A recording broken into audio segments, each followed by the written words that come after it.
ہمارے شیخ حضرت مفتی رشید احمد صاحب رحمہ اللہ تعالی انتہائی دولت مند تھے، تھوڑے نہیں بلکہ بہت زیادہ۔ اس کے باوجود ہمیں حضرت کے پاس بیٹھ کر دولت کی محبت نہیں پیدا ہوتی تھی، ورنہ دولت مندوں کے ساتھ بیٹھ کر دولت کی لالچ آتی ہے۔ آپ زیادہ پیسے والوں میں بیٹھو نا، تھوڑی دیر میں آپ کے دل میں ہوس آئے گی۔ ہم جس شیخ کے پاس گئے نا، ہمارے حضرت نے جو گھڑی خریدی ہوئی تھی نا، اور وہ گھڑی پتہ ہے کتنے کی تھی؟ 1980 یا 85 میں حضرت نے 60,000 کی خریدی تھی، 1980 میں۔ اس وقت کا 60,000 آج کا کتنا ہوگا؟ بولتے کیوں نہیں یار؟ گھڑی انتہائی مہنگے مہنگے پرفیوم، سمجھتے ہو؟ جوڑا جو پہنتے تھے نا وائٹ کلر کا، بہت ہی اعلیٰ کوالٹی والا۔ اور گاڑی کا قصہ میں کئی بار سنا چکا ہوں آپ کو کہ ہمارے دل میں حب دنیا ڈال رہے ہو۔ حب دنیا نکالنے کا یہ طریقہ نہیں ہے کہ دنیا دیکھو ہی نہیں، کب تک چھپو گے اس دنیا سے؟ حب دنیا نکالنے کا طریقہ یہ ہے کہ دیکھو اور پھر بولو کہ یہ مٹی ہے، مٹی میں ختم۔ میں جب امریکہ گیا نا، میں نے ولاگ میں دکھا کتنا خوبصورت امریکہ، لوگ کہنے سے ہمارے دل میں تو دنیا کی محبت پیدا ہو رہی ہے، ادھر بیان میں کہتے ہو دنیا مسافر خانہ، ادھر دکھا کیا رہے ہو؟ دکھانے کے بعد مسافر خانہ سمجھو، دیکھے بغیر مسافر خانہ سمجھنے کا فائدہ نہیں ہے، کیونکہ جس دن دیکھو گے تو پھر سارا مسافر خانہ نکل جائے گا۔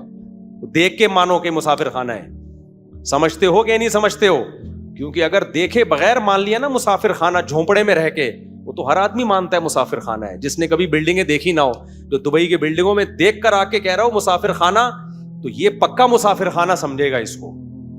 تو ہم آپ کو امریکہ کی خوبصورت بلڈنگیں اس لیے دکھا رہے ہوتے ہیں کہ ایک تو خوبصورت ہے دیکھو، لیکن ہے کیا؟ مسافر خانہ۔ تو دیکھو سب لائف کو، سب نہاریاں کھاؤ، ٹھیک ہے نا، بریانیاں کھاؤ۔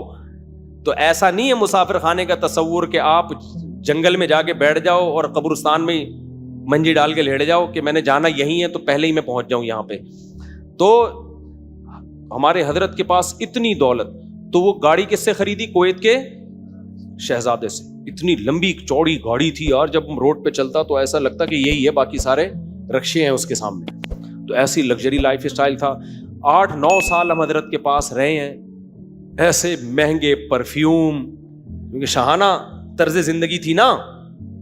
جو شاہانہ طرز زندگی والے بدبو کو بالکل بھی پسند نہیں کرتے۔ ایک طالب علم کی ٹوپی رہ گئی تھی حضرت کے کمرے میں، حضرت اس کو یوں کر کے لے کر آئے ہیں، کیونکہ بدبو کبھی حضرت نے دیکھی نہیں تھی۔ حضرت اگر کراچی کی ان گلیوں میں آ جاتے پھر تو بیچارے بے ہوش ہی ہو جاتے۔ تو ایسے لے کر آئے ہیں، کہتے یہ تو ہم سے اٹھائی نہیں جا رہی، تم کمبختو سر پہ کیسے رکھتے ہو اس کو؟ اور حضرت کے پاؤں کے تلوے میں نے تو بہت دفعہ دیکھے، جب سردے میں جاتے تھے نا، پاؤں کے تلووں پہ میں نے کبھی اتنا سا گرد کا نشان نہیں دیکھا۔ یہ طبیعت کی نفاست تھی، سمجھ رہے ہو؟ پاؤں کے تلوے نہیں کبھی میں نے دیکھے، اتنی صفائی۔ کیونکہ جب ظاہر ہے پیسہ آتا ہے تو مزاج بھی کیا ہو جاتا ہے؟ شاہانہ۔ تو جب حضرت میں غربت تھی تب بھی صفائی میں تو اس وقت بھی یہی حال تھا۔ وہ کہتے ہیں نا، خدا جب حسن دیتا ہے نزاکت آ ہی جاتی ہے، قدم گن گن کے رکھتے ہیں کمر بل کھا ہی جاتی ہے۔ جو حسین لوگ ہوتے ہیں نا، ان کی کمر بھی بل کھاتی ہے، اور وہ قدم بھی بڑے اسٹائل سے رکھتے ہیں، کیونکہ حسن کی وجہ سے سارے اسٹائل ہی چینج ہو جاتے ہیں۔ کمبخت میں حسن ہی نہیں ہے، پھر کوئی اسٹائل کیا خیال ہے؟ اب جس میں حسن ہی نہیں ہے تو نہ اس کی کمر بل، کمر ہوتی نہیں کمرہ ہوتا ہے، تو نہ کمر بل کھاتی ہے نہ کوئی اسٹائل ہوتے ہیں۔ جہاں حسن آیا، بات چیز کے اسٹائل چینج۔ تو جب حضرت تو تھا ہی شاہانہ مزاج، تو پھر وہ سارے حضرت کے پھر ساری چیزیں شاہانہ تھیں۔ تو پگڑی بھی جب پہنتے تھے تو بہت مہنگی والی پگڑی، ہر چیز، خوشبو بھی۔ ہم 8-9 سال رہے ہیں، اللہ کا شکر ہے یہ دولت دیکھ کے کبھی ہمارے دل میں نہ احساس ہے کمتری، کسی طالب علم کے دل میں بھی نہیں۔ جو حالانکہ ہم تو پھر بھی متوسط درجے کے تھے، ہمارے تو بہت سارے غریب طلبہ بھی پڑھتے تھے، ان کے پاس گٹکے کے پیسے نہیں ہوتے تھے، کیونکہ یہ گٹکا بھی کھاتا تھا چھپ چھپ کے نا۔ ایک ہمارا کلاس فیلو تھا، نسوار وہ کھاتا تھا، سگریٹ وہ پیتا تھا چھپ کے، پان وہ کھاتا تھا۔ تو مدرسے میں تو پابندی تھی ان سب چیزوں پہ۔ تو ہمارے استاذوں نے بتایا تھا کوئی چھپ کے پان کھا رہا ہو ہمیں بتانا، کوئی نسوار کھا رہا ہو، سگریٹ پی رہا ہو ہمیں بتانا۔ ہم کہتے تھے یار ہمارا دوست ہے، اب کیا ایک چیز پی رہا ہو تو ہم بتائیں نا۔ 3-3 4 چیزیں ایک ہی ٹائم پہ چھپ چھپ کے چلتی تھی اس کی، طالب علم تھا۔ تو ایک دن چھوڑ دی اس نے سب، صرف نسوار پہ آ گیا۔ میں نے اس سے پوچھا, میں نے کہا خیریت, آج کل سگریٹ نہیں پی رہے؟ کہہ رہے ہیں یار پیسے ہی نہیں ہوتے, کیا کریں یار, کہاں سے لائیں پیسے؟ کہہ رہے اب صرف نسوار کے نکل آتے ہیں, جیب خرچی جو ابا سے ملتی ہے. تو کتنا غریب طالب علم تھا نا, وہ بھی کبھی احساس کمتری میں نہیں کیا حضرت کی دولت پیسہ دیکھ کے. تو پیسہ رکھنا برا نہیں ہے, پیسے کی ہوس اور پیسوں کی محبت کیا ہے, بری چیز. آج مالدار کے پاس بیٹھو پیسوں کی ہوس پیدا ہوتی ہے, جو بزرگ مالدار ہوتے ہیں ان کے پاس بیٹھو پیسوں کی ہوس پیدا نہیں ہوتی. تو ہم نے تو 8 سال جو میرے شیخ تھے نا تو کروڑ پتی شیخ تھے, اللہ کا شکر ہے ہمیں ان کو دیکھ کے نہیں ہوا کچھ بھی کہ یار ہمارے پاس بھی ایسی گاڑی ہو. تو اللہ نے کیا کہا کہ خوشی میں کنٹرول سے باہر ہو جانا. وجہ یہی تھی کہ ہمارے حضرت اس خوشی میں کنٹرول سے باہر, بولو نہیں, کنٹرول سے باہر نہیں تھے. اور غم میں بھی کنٹرول سے باہر ہو جانا, بے صبری کرنا, جلدی کے فیصلے کر لینا. تو اللہ کہتا ہے اللہ کو یہ صفت محبوب نہیں ہے.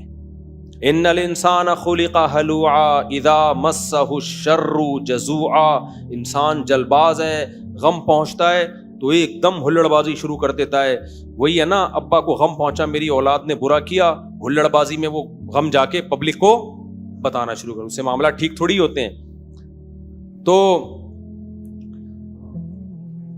اذا مسہ الشر جزوعا واذا مسہ الخیر منوعا. جب دولت آتی ہے تو کنجوس بن جاتا ہے. آپ کہہ سکتے ہو بہت سے لوگ دنیا دار ہیں, دولت آئی کنجوس نہیں بنے.